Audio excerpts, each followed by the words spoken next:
Hi, in this video I'm going to show you how to use the COUNTA function. This is what it's spelled like. I know it's kind of weird. I agree, but hey, just what Excel made. But it's a very powerful, useful tool, and it's really easy to use. So here we have the student name, picked a bunch of random names, and the student's grade for the year. See, some people did better than others. None of these are real grades, of course, just made up. But here we have the total number of grades. That's what I have just named this, so I know exactly what this value is going to be.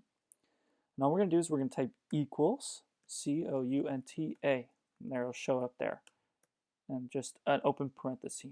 So just like the count function, you can individually select with a comma in between if you really wanted to, but that's very inefficient and will take quite a while. So the easiest way to do it is just to drag and go down just like that. See, it'll automatically say C3 through C14, close your parenthesis, and it'll count. Unlike the count function, let's try the count function real quick. If we do the same thing, it won't count text values of any kind. If there's a letter, a sentence, a name, anything like that, it will not count it. That's why we use the COUNTA function for this. It'll actually count anything you have in a specific range as long as it's not empty. So let's look at this. We're just going to type in an error code right here. All that means is I'm just going to make Excel freak out and go 1 divided by 0. Of course, that's not true in the entire world. You cannot divide 1 divided by 0, so it's automatically going to give me an error. See this freaky error right here. Don't worry about how I did that. We'll get to that later. But I'm just going to show you it's not going to count this, even though we're going to highlight it. It's just going to count this as well. So equals, let's redo this, equals COUNTA, open parenthesis, and then let's drag these guys right here. You can see it's taking the value that has nothing in it. We're going to enter. We're going to have 13. 1, 2, 3, 4, 5, 6, 7, 8, 9, 10, 11, 12, 13. So he doesn't count this at all. But let's say, since this is highlighted in here, right here, let's say we wanted to add something. We wanted to add a new person, Bob, and they got a C in the class. You see, this will automatically update. It'll automatically update in the range that's provided. Let's say it deletes this, automatically updates every single time. Now, you'll see if you click on it, it'll highlight the exact stuff that you've already selected.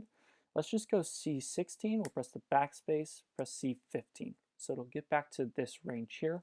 All that means is C3 through C15, and that's determined by this colon sign. If I type the colon in just like that, see it one more time, that'll tell Excel it's a range, or it's a group of values that are together. So there you go. So then we can, and first off, just before we get sidetracked, let's try counting the names here. Don't worry about all that fancy stuff. I don't know what that was. Press enter. See, that's still 13 values here. So let's say we have another group of students and we can't add down here for whatever reason, or we have another criteria or something like that. We're going to add them here. Real quick, let's double click right here. That will automatically expand this to the desired or needed amount of space of the maximum value. So real quick, sorry, this is a little off track, but let's say we had all this text and it was longer than this. We're just going to double click this and you'll see it'll expand to the necessary value. If we delete this, double click it again, you'll see it'll go back to the longest string or longest group of values, or longest value in there. So real quick, let's go back here. We're going to count both the grades for the year over on this side over here and also the grades for the year over on this side.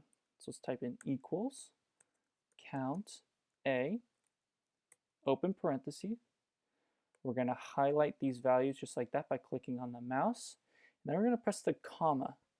And then we're going to do the same thing over here. It'll be a different color, really fancy. Press close on parentheses and press enter, and you'll see it'll count all the values.